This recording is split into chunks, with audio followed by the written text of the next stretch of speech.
Hey guys, welcome back to Beyond the Box Score, and I am your host Hayat.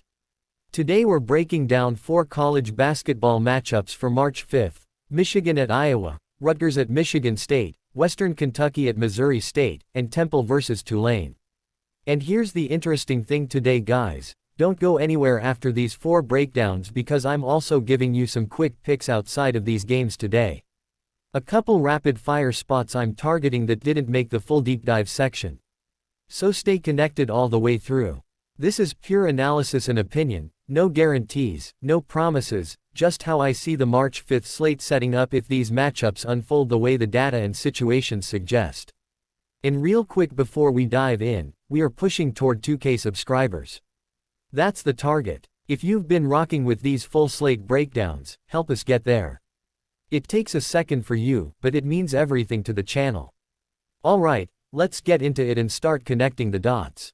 Michigan at Iowa, the lean here is over 145.5, with a slight lean Michigan minus 9.5. Let me walk through why. I'm staring at Michigan laying 9.5 on the road in Iowa City, total sitting at 145.5, and this is one of those games where the side feels complicated but the points feel clean. Iowa is a good team. I really do think they're a good team, but they've been weird in certain spots this season, and that's not me reaching, that's just what we've seen. They lost to Maryland as 10.5-point favorites. They took a bad loss against Purdue. Took a bad loss against Wisconsin. Then their last game they were laying 9.5 against Penn State and lost that one outright. So if this matchup plays out like some of those flat Iowa performances, that 9.5 for Michigan might not even matter. And Michigan is not just some random team walking in here, they're a top 5 team in the country. I would put Michigan at number 2 right now. They were my number 1 pretty much all season. I think it's hard not to say Duke's number 1 right now, but I would put Michigan at 2. Maybe you could put Arizona at 2, but for me it's Michigan. So when I see a team I personally have at number 2 laying 9.5 against an Iowa team that just lost outright laying 9.5 to Penn State, I get it. The lean on the side is Michigan minus 9.5. But what connects for me even more is the total at 145.5. Iowa is 17-11 to the over this season. They've been clearing their total with ease. And Michigan, yes, has been more of an under team this season overall. But then I look at their scoring outputs, 84 against Illinois, 77 against Minnesota, 91 against Purdue, 86 against UCLA, 110 against Penn State, 83 against a good Michigan State defense. If this matchup plays out like Michigan having their way offensively the way they did in those games, we're not asking for a miracle to get past 145.5. One path I see here is Michigan getting into the mid-80s again, because they've done 84, 91, 86, 110, 83, that's not theoretical, that's on paper. And if Iowa is at home and this becomes one of those back and forth, pace-driven Big Ten games, especially with Iowa 17-11 to the over, clearing their total with ease, then 145.5 doesn't feel outrageous at all. I wanted to find a way to buy low on Iowa after losing to Penn State, I really did, but against a top 5 team in the country that I would rank number 2, I just can't click that side confidently. If Michigan shows up like the team that put up 110 against Penn State or 91 against Purdue, that 9.5 might not be enough. But the cleaner angle for me is points. I like points. So the lean here is over 145.5, with a slight lean. Michigan minus 9.5. Rutgers at Michigan State, the lean here is Rutgers plus the points, catching almost 20 points in this game. Let me walk through why. We're at the Breland Center, scene shifts to East Lansing, and Michigan State comes in 24-5 on the year, 16-13 against the number this season, off a 77-64 win over Indiana on the road. They're 14-2 at home. That's strong, no way around it. Meanwhile Rutgers is 12-7 this season, 14-15 against the spread, coming off a 69-65 outright win over Maryland. In their last 5 games, they've got a pair of wins over Maryland and a road win over Penn State. Now I get it, those aren't exactly resume-defining monsters. But what connects for me is how Rutgers has been competitive as a double-digit dog. If this matchup plays out like some of those previous spots, the number matters. They got blown out at UCLA, sure, but at USC catching double digits they lost by 3. They snuck in the back door against Nebraska. And in the last meeting versus Michigan State, they lost by 9 catching 14.5 at home. Now we're catching 5 more points because of the change of venue in Michigan State. So we go from 14.5 at home to catching almost 20 points in this game. That's a jump. And yes, Michigan State is 14-2 at home. And yes, they're 24-5 overall, but this is also a spot where they have the rivalry game versus Michigan on deck, closing out the regular season on the road in Ann Arbor. The previous meeting occurred in the same look-ahead spot, and Rutgers covered that one, losing by 9 catching 14.5 at home. I'm not saying history repeats automatically, but I'm not ignoring it either. And then you layer in senior day for Michigan State. Jackson Kohler, Trey Fort, Carson Cooper, that matters emotionally. But then I look at key pieces like Jeremy Fierce, sophomore, Cohen Carr, Jr. So yes, senior day is real, but not every major contributor is in that senior bucket.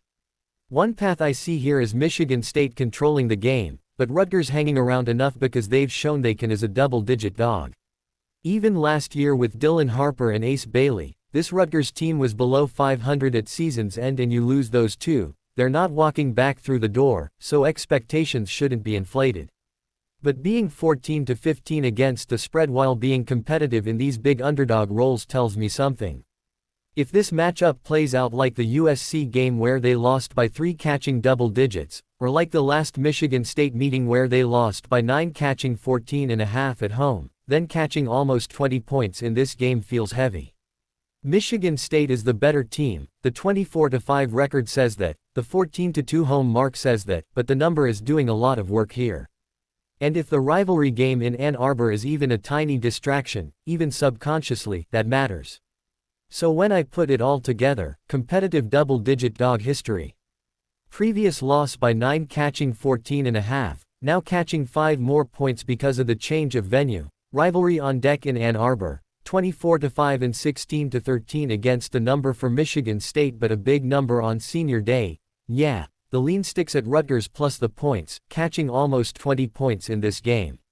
Quick pause. If you've got an even one lean you like so far from Michigan at Iowa, Rutgers at Michigan State, Western Kentucky at Missouri State, or Temple versus Tulane, hit that like button. It tells me these full March 4th slate breakdowns are worth doing. And if you're new here and you like this raw, thinking out loud style, hit subscribe.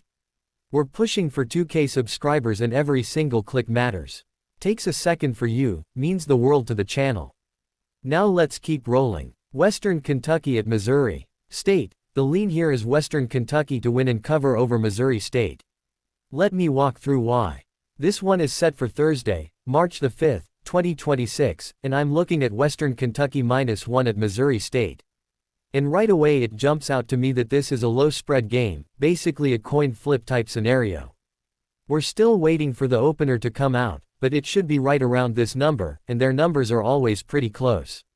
I think they probably should be a little bit bigger than a 1-point favorite. And it wouldn't surprise me if they are, but either way, if this matchup plays out like the first meeting, that -1 is light. Western Kentucky won the head-to-head game against Missouri State earlier this year by 15 points. That was a pretty dominating outing by Western Kentucky in that one. So now I'm looking at a team that already beat this opponent by 15 points and is only laying -1 on the road. What connects for me is the overall profile.